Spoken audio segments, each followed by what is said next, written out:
हर सुबह सूरज की किरणें मुंबई की छतों तक पहुंचने से बहुत पहले महेश पाटिल अपनी सफेद गांधी टोपी पहनता और 2 भारी टिफिन के डिब्बे अपनी पुरानी साइकिल पर लाद लेता था।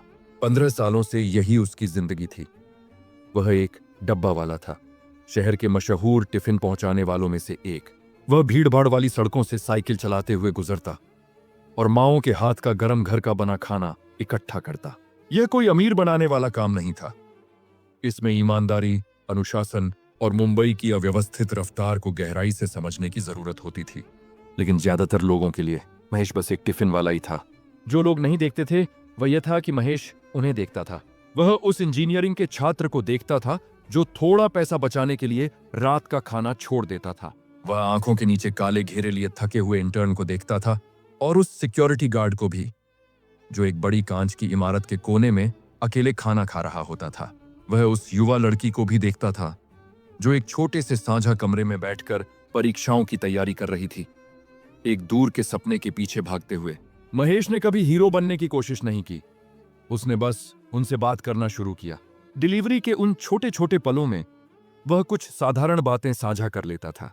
छात्र से वह कहता था, हिम्मत मत हारो, यह शहर इनाम देने से पहले सबकी परीक्षा लेता है। इंटर्न से वह धीरे से कहता था, कोई भी संघर्ष हमेशा नहीं रहता, आगे बढ़ते रहो। वह उस युवा लड़की को पढ़ते रहने के लिए हौसला देता और कहता कि मेहनत कभी बेकार नहीं जाती, भले ही उसमें समय लगे। वे बस साधारण शब्द थे, हिंदी या मराठी में कहे गए, लेकिन उन्होंने थके हुए दिलों में जगह बना ली और उस अकेले शहर में उम्मीद की एक छोटी सी चिंगारी जगा दी। महेश खुद रेलवे पटरियों के पास एक कमरे के घर में अपनी पत्नी सुनीता और बेटी पूजा के साथ सादा जिंदगी जीता था। वह अपने भीतर एक खामोश अफसोस लिए रहता था, क्योंकि परिवार का सहारा बनने के लिए उसने पढ़ाई जल्दी छोड़ दी थी।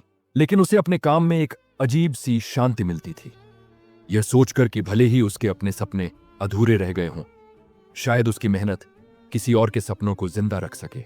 फिर एक भारी मानसून की दोपहर हादसा हो गया। ट्रेनें रुकने से पहले डिलीवरी पूरी करने की जल्दी में उसकी साइकिल पानी से भरी सड़क पर फिसल गई। हादसे में उसे गंभीर चोटें आईं और वह काम करने लायक नहीं रहा। जैसे जैसे दिन हफ्तों में बदलते गए, उनकी थोड़ी सी जमा पूंजी भी खत्म होती चली गई। मेडिकल बिल बढ़ाते गए। उनके छोटे से घर में डर बैठने लगा। बिस्तर पर लेटे हुए, ट्रेनों की गद्दाहट सुनते हुए महेश सोचने लगा कि क्या उसके जैसे एक साधारण आदमी का, जिसके पास न शिक्षा थी और न ही कोई बद्धा पद, किसी के लिए कोई मोल है भी या नहीं। लेकिन एक बारिश भरी सुबह उसके दरवाजे पर कोई लगातार दस्तक देने लगा। जब सुनीता ने दरवाजा खोला तो वह संकरी गैलरी जाने पहचाने चेहरों से भरी थी। वह इंटर्न था जिसकी अब तरक्की हो चुकी थी, वह सिक्योरिटी गार्ड था और वह छात्र भी, वह जवान महिला भी, जो अपनी परीक्षाओं के लिए पढ़ाई कर रही थी।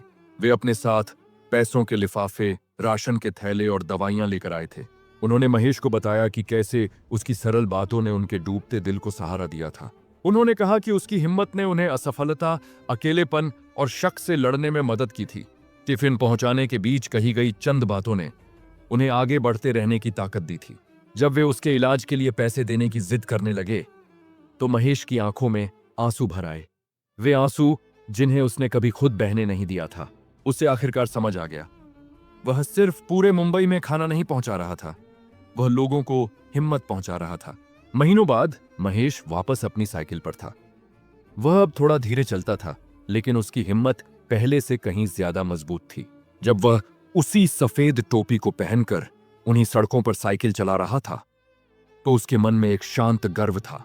अब उसे समझ आ गया था कि लाखों की आबादी वाले इस शहर में, जहां लोग एक दूसरे को देखे बिना पास से गुजर जाते हैं, वहां लंच बॉक्स ले जाने वाला एक साधारण आदमी भी खाने से कहीं ज्यादा कीमती चीज बांट सकता है।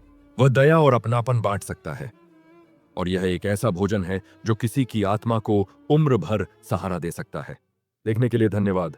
अगर इस कहानी ने आपके दिल को छुआ है तो कृपया इसे लाइक करें और हमारे बीच रहने वाले इन गुमनाम नायकों की कहानियों के लिए सब्सक्राइब करें।